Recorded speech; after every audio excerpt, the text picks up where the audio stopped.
तो दोस्तों ये कहानी एक ऐसे लड़के की है जिसको देखकर तुम भी हिल जाओगे। इसने अपनी जिंदगी में ऐसे ऐसे कांड किए हैं जो तुमने भी अभी तक नहीं किए होंगे। क्योंकि भैया इस आदमी ने इस मूवी में 100 से ज्यादा लड़कियों को इंटीमेट कर दिया था, क्योंकि ऐसा तुम भी नहीं कर सकते। बस यही वजह थी कि हर लड़की इसको रिश्ते वाली मासी समझकर जुल्ले दे दिया करती थी।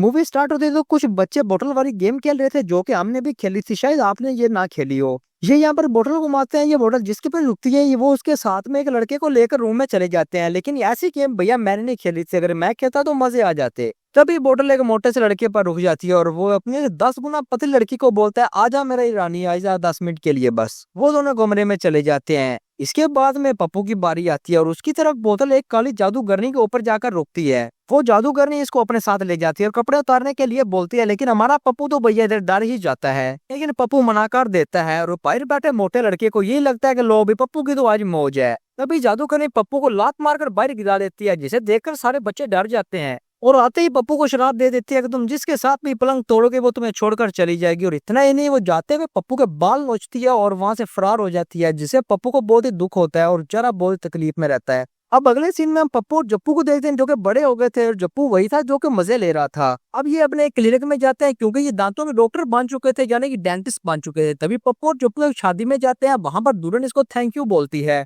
और वहां देखते ही पप्पू को एक लड़की बहुत ही पसंद आती है। वो उसके ऊपर फ्लैट हो जाता है और बातों ही बातों में उससे पप्पू की पैंट के ऊपर एक मोमबत्ती गिर जाती है, जिससे पप्पू की पैंट खराब हो जाती है।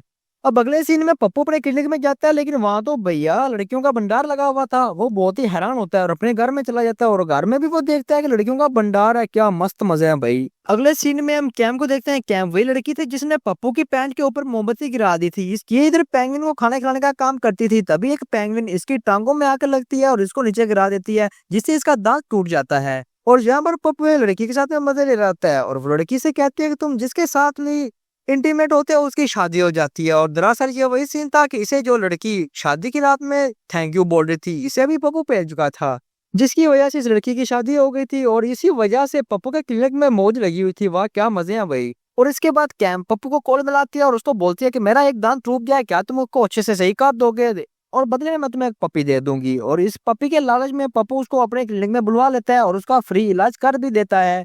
पप्पू जैसे ही घर में आता है वो देखता है कि उसके क्लिनिक पर बैठी मोटी भैंस उसके घर में आ गई थी। वो इसको बोलती है कि पप्पू तुम एक दफा मुझे जोर से बजा डालो और मेरा भी मुझे सच्चा आशिक मिल जाएगा, और इसके लिए मैं तुम्हें बहुत रिक्वेस्ट कर रही हूँ। पप्पू बहुत ही घबरा जाता है उसको। पप्पू और जप्पू जब मिलते हैं तो जप्पू उसको बोलता है कि यार तू किसी भी लड़की को मुर्गी बनाता है, उसकी शादी हुई थी, क्यों ना तू इसका फायदा उठा, बिजनेस चला और उसी में पैसे कमा। लेकिन वो इस बात से इनकार कर देता है। जप्पू इसको बोलता है यार जोनी भैया को देखो, उसने कितनी लड़कियों की हेल्प की है, कभी डॉक्टर बन गए, कभी इंजीनियर बन गए, कभी पिज्जा बॉय बन के। अब देखना इसीलिए जोनी भैया को सारी दुनिया सलामी ठोकती है। ये देखने के बाद पप्पू पप्पू बन जाता है और अगले दिन वो क्लिनिक में चला जाता है। तो सुबह पप्पू भाई सारी लड़कियों से पैसे लेता है और उनको रेलगाड़ी चलाता है, कभी किस पर कभी बेड पे कभी किधर। उसने तो पप्पू बहन तो पुलिस को भी नहीं छोड़ा था, उसका ये रूल था मौज लो और रोज लो। वे सीन में जप्पू पप्पू से कहता है यार मैं तो मजाक कर रहा था, तूने तो सीरियस ही ले लिया। तभी पप्पू इसको बोलता है यार मैं केम से बहुत ही प्यार करने लग गया हूँ, मेरे पीछे एक मोटी भैंस लगी हुई है, तू उसको खुश कर दे, मैं ये तेरा एहसान कभी भी नहीं भूलूंगा, देख ले मेरा दोस्त नहीं है तू। क्योंकि वो नहीं चाहता था कि इसकी वजह से वो कैम से दूर हो जाए। उसी रात में वो कैम से मिलने के लिए चला जाता है और वो उसके ऑफिस में बहुत से फूलों का भंडार लगा देता है और उसके सामने पेंगुइन बच के डांस करने लग जाता है ताकि वो एंटरटेनमेंट हो सके। लेकिन कैम पप्पू के गिफ्ट से बहुत ही डर जाती है और वो उसको ठेंगा दिखाती है और वहां से चली जाती है। अगले दिन कैम अपने किसी दोस्त के साथ में जा रही थी। पप्पू इसको देखकर बहुत ही इग्नोर मारता है और इसको जाकर मारने लग जाता है। तभी कैम इसको आकर बोलती है कि तुमने आइंदा के बाद मेरा पीछा किया तो मैं तुम्हारा मुंह तोड़ दूंगी। ये कहकर वो वहां से निकल जाती है। तभी वहां बैठे सड़क पर पप्पू को एक घूमती बोतल नजर आती है। उसको काली जादू करने का शराब समझ में आता है। वो जाता है जप्पू के पास, उसकी गाड़ी निकालते हैं और वो काली जादू करने के पास में निकल जाते हैं। पप्पू उसके सामने पहुंच उसे माफी मांगता है और वो उसको बोलते हैं यार मैंने तो बचपन में मजाक किया था, मुझे नहीं पता था ये ऐसा हो जाएगा। वो इसे कहते हैं कि तुम उसको बहुत सा टाइम दो, वो खुद ही अगर प्यार करती है तुम्हारे पास आ जाएगी। अब अगले दिन हम देखते हैं कि कैम अपने यहाँ से मुल्क वापस जा रही थी, लेकिन पप्पू अपनी जी जान लगाकर एयरपोर्ट पर चला जाता है और उसको ढूंढ निकालता है और वहां उसको पहुंच के उसे कहता है कि मैं तुमसे बहुत ही प्यार करता हूँ और उसको जप्पी देता है। तभी हम देखते हैं कि कैम भी उसको किस करती है और उसको जप्पी दे देती है। यहाँ से वो कहता है कि मैं भी तुमसे बहुत ही प्यार करती हूँ और मैं भी तुम्हारे साथ आशिकी 3 बनाना चाहती हूँ। वाह।